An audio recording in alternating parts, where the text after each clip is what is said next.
Hello guys, welcome back another video of my channel Novels for Nobles।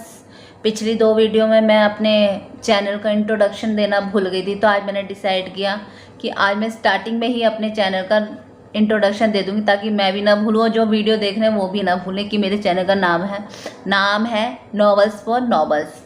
तो आज हम बात करेंगे जेन ऑस्टेन के आखिरी लास्ट कंप्लीटेड नॉवल के बारे में, जो उनकी डेथ के बाद पब्लिश हुआ है। तो उनके लास्ट नॉवल कंप्लीटेड नॉवल का नाम है परसुएशन। हाँ जी, आज हम परसुएशन के बारे में बात करेंगे। और परसुएशन का आई थिंक मीनिंग होता है समझाना, बुझाना, ऐसे कुछ इसका समथिंग मीनिंग होता है परसुएशन का। तो परसुएशन नॉवल की स्टार्टिंग होती है सर वॉल्टर इलियट से, उनके इंट्रोडक्शन से कि उनकी शादी होती है और उनके कितने बच्चे हैं। उनके 3 लड़कियां हैं, एन इलियट, एलिजाबेथ इलियट और मैरी मस्ग्रोव। हाँ जी, मैरी मस्ग्रोव मैंने इसलिए कहा है क्योंकि इस नॉवल में उनकी जो शादी है, जो वेडिंग है, वो हो चुकी होती है। तो जो और पर्सनली मुझे इसमें भी सर वॉल्टर इलियट के कोई लड़का नहीं है, तो ऑब्वियस उनकी जो प्रॉपर्टी है वो भी किसी रिलेटिव को मिल जाएगी।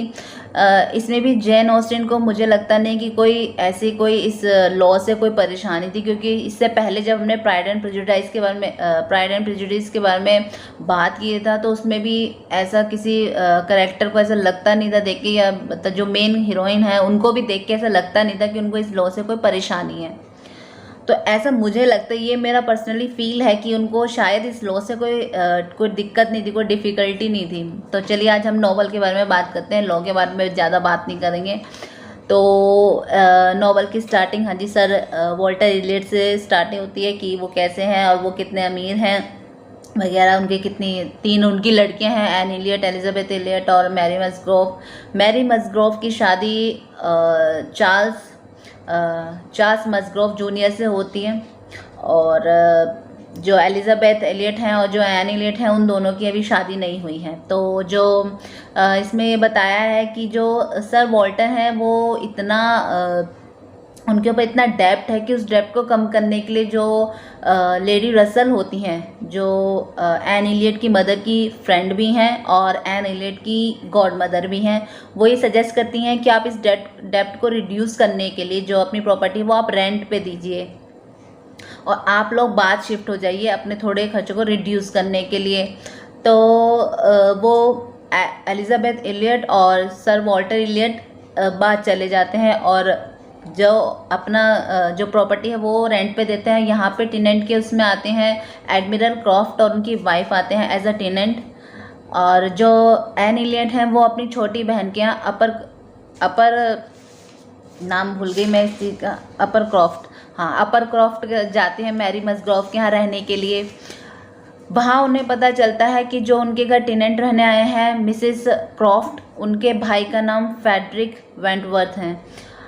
तो यहाँ पे वो उनको यहाँ पे दिखाया कि जो लेडी रसल हैं और जो एन है वो बात करते हैं कि जो फ्रेडरिक वेंटवर्थ हैं वो कम से कम एन इलियट की एज होगी 18 या 19 ईयर ओल्ड होंगी वो, तब उनसे मुलाकात होती है। और वो जब वो उन्हें प्रपोज करते तो उनसे शादी के लिए मना कर देती हैं, क्योंकि तब वो फ्रेडरिक वेंटवर्थ के पास तब ही had no money and no connection. तो जो लेडी रसल होती हैं वो उन्हें प्रस्यूट करती हैं कि वो इसके लिए मना कर दें। यहाँ पे नॉवल में दिखाया है कि ऐसा होता है। तो 8 साल बाद ये सब हो रहा है वो दिखाया, तो वो वहाँ जाती है, उन्हें पता लगता है कि उनके भाई वही फ्रेडरिक वेंटवर्थ हैं जिससे वो 8 साल पहले मिली थी। तो वो वहाँ पे उनकी मुलाकात उनसे होती है। मैरी मस्ग्रोव के यहाँ मैरी मस्ग्रोव जो अपने हस्बैंड के साथ रहती हैं, उनके 2 लड़के हैं और चार्ल्स की 2 बहनें हैं, हेनरीटा और लुइसा, और उनके मदर फादर रहते हैं। फिर जब फ्रेडरिक वेंटवर्थ आते हैं तो वो उन दोनों से दोनों उनको बहुत पसंद करती हैं, और वो भी चार्ल्स और मैरी चाहते हैं कि उनमें दोनों में से किसी एक बहन की शादी फ्रेडरिक वेंटवर्थ से हो जाए, क्योंकि अब जब वो 8 साल बाद वापस आते हैं तो वो उनके अमीर होते हैं, एज अ रिच वो वापस आते हैं, as a wealthy naval officer वापस आते हैं, और उनके ही हैज़ अ कनेक्शन ऑल्सो। तो वो चाहते हैं कि उनकी किसी बहन से उनकी शादी हो जाए। तो जब ये लोग और एन, मैरी, चार्ल्स और फेडरिक जब लैम जाते हैं घूमने के लिए, वहाँ पे वो अपने दोस्तों से मिलने जाते हैं, फेडरिक वेंटवर्थ अपने दोस्तों से मिलने जाते हैं, तब वहाँ पर लुइसा जो होती हैं उनका एक्सीडेंट हो जाता है, वो वहाँ से गिर जाती हैं ऊपर से। तो जब एक्सीडेंट हो जाता है तो वहाँ पर एन जो होती हैं वो कहते हैं कि जल्दी से डॉक्टर को, किसी सर्जन को, डॉक्टर को बुला के लाओ। तो जब फेडरिक वहाँ पे जा रहे होते हैं तो बुलाने के लिए डॉक्टर को, तो वो उनको मना करके, वो उनके फ्रेंड होते हैं जो कि मैं फ्रेंड का नाम भी भूल गई, कैप्टन बेनविक, हाँ कैप्टन बेनविक जो होते हैं वो उनको कहते हैं कि ये लेकर आएंगे डॉक्टर, क्योंकि वो उस प्लेस को अच्छे से जानते हैं, वो नॉन होते हैं उस जगह के। तो ये चीज़ देख के उनका प्रेजेंस ऑफ माइंड देख के जो फेडरिक वेंटवर्थ होता है वो बहुत ही इम्प्रेस हो जाते हैं वापस उनसे। तो इसके बाद जो एन होती हैं वो अपने फादर और अपनी सिस्टर के पास बात चली जाती हैं रहने के लिए। वहाँ पे उनकी मुलाकात वापस फेडरिक वेंटवर्थ से होती है और वहाँ पर उनकी मुलाकात उनके रिलेटिव से होती है। आज मैं सबके नाम ही भूले जा रही हूँ। और उनके रिलेटिव मिस्टर विलियम एलियट से होती है। वहाँ पे उनकी मुलाकात विलियम एलियट से होती है जो मैरी को शादी के लिए प्रपोज करते हैं। तो इसके बाद आपको ये नॉवल पढ़ना पड़ेगा कि जो फेडरिक और एन है वो कैसे मिलते हैं एक दूसरे से, और वो विलियम एलियट को कैसे मना करती हैं और क्या रीज़न होते हैं कि वो उनको मना करती हैं। और जो इसमें दिखाया गया बेसिकली इसमें ये दिखाया गया है सर कि जो एन होती हैं वो फेडरिक से प्यार ही करती हैं, वो उन्हें भूलती नहीं है, वो उनसे स्टिल प्यार करती हैं और वो उनको रिग्रेट होता है कि उन्होंने पहले क्यों हाँ नहीं करी। तो ये इसमें पूरे नॉवल में दिखाया गया है कि वो फिर वापस कैसे अपने लिए स्टैंड लेती हैं, जो उनको सही लगता है वो करती हैं, कैसे फेडरिक होते हैं वो एन से वापस मिलते हैं। बस ये पूरी स्टोरी है परसुएशन की।